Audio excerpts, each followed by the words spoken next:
Hi, I'm Max Krass, a junior in the life design program, and I'm going to make a cutting board in this video and talk about my experiences in life design. Unfortunately, I just finished my previous project, so there isn't enough time to complete this cutting board in this video. My plan for this cutting board is for it to be a straight grain maple board with two horizontal walnut lines that cross over each other with a vertical walnut line. I want it to also have a juice groove and a 5-inch inset handle. So, at the beginning of Life Design Lab, I didn't take it seriously. I thought it was another class that didn't matter in the grand scheme of things, and it was a STEM requirement, so I was going to do it. In the class, we had the freedom to choose a project, almost whatever we wanted, and we had the freedom to use our time in the class to do almost anything as well. The first project I chose was a game I called table hockey, almost based on knock hockey.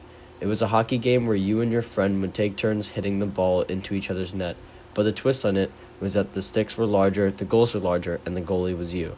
I thought it would be more engaging than knock hockey. The game was portable, had magnets so it was easier to set up and play quickly. Although the project seemed in-depth, I only chose it because I had almost finished the game in woodshop the previous year. I wanted it to add a few tweaks.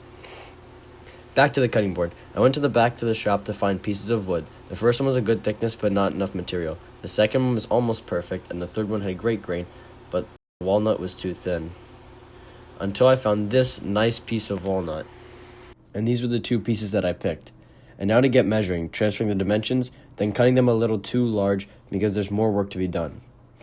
Anyways, I knew the project with table hockey would almost be over immediately, but I planned to drag it out for as long as possible so I wouldn't have to do any work for the class and just use the block as a relaxation period. I know other people did similar things where they chose an easy project just so they wouldn't have to work on it. Now, to check the thickness, I want around 1.5 inches right now. Then I go to the planer to actually make them the right thickness. Around Thanksgiving, me and two of my friends had been thinking about selling woodworking projects. At this time, it was unrelated to school, and we were very motivated to work on it. We first cleaned up one of our friend's garages to make space for woodworking machines that he had. Then we made our first product, coasters. Now, we had checked the pieces are square. Yes, meh, no. And then I go to set up the table saw cuts. I need a piece that is 6.5 inches, and one piece isn't enough, so I'm going to cut the rough side off the left piece and get 1.5 inches off the second piece. Then I need two 1-inch pieces, a 1.5-inch piece. Now, to the table saw.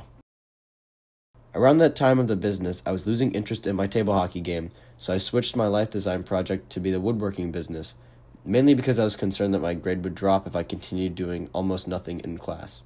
After a couple weeks, the business, being my project, had become to feel like a chore, and my group mates felt the same way.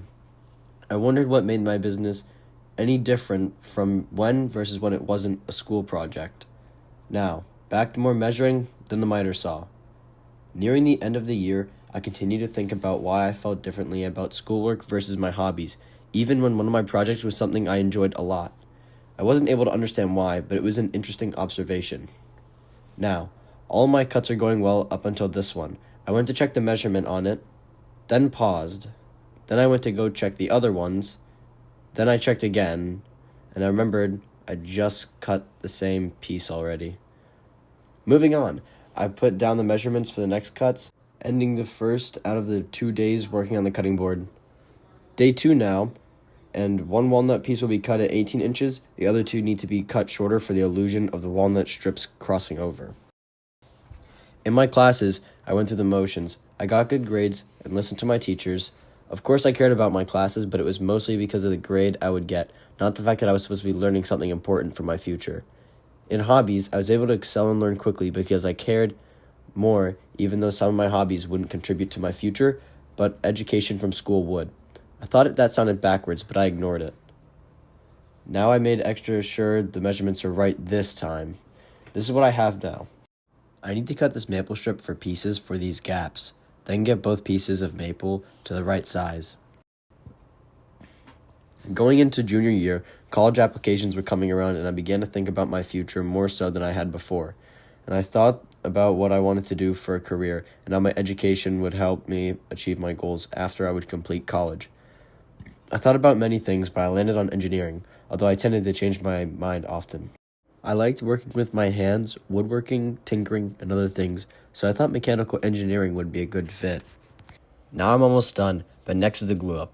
I'm gonna do it in sections so it's easier. One section being the 6 1/2 by 16 1/2 inch maple piece, the small pieces, and the bottommost pieces. I made sure I was using Type Bond 3 because it's food safe. Now I put down the glue and spread it evenly, then clamp and repeat. Through thinking about my future, I saw that some classes would end up becoming more helpful in both getting into a good college, but also in helping me getting closer to becoming an engineer, like math and physics, but not like others like chemistry or biology, which I thought weren't as important. This allowed me to focus more on learning in those classes, which I thought were more important. Also in school, you have to take core classes to get enough credits to graduate, but in my senior year, I plan to take higher math class, physics class, and CAD 3, classes that I was able to choose that weren't forced upon me, that I actually wanted to do, not because I wanted to boost my GPA, but to learn more. My realization of what I thought was important for me has allowed me to push myself into new classes I would have put off before. And through life design and writing my learning of this class for this video and the proposal we made, I've been able to see my classes more than just a way to get a better grade, and I now work to learn and understand more about the subjects. I use clamps for the larger pieces, but for the small little pieces, it would be a lot easier to use tape, and since I really squished them together, it would hold almost just as well as the clamps.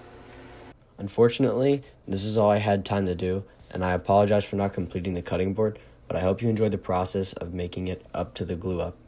After this video, I will need to do 2 more glue ups, then plane it, and then sand it smooth, then water pop the grain, which is when you wet the wood to raise the fibers and make it rough again so when you wash the cutting board in the future, it continues to stay smooth. After that, I plan to finish it with an oil finish. Thank you for watching.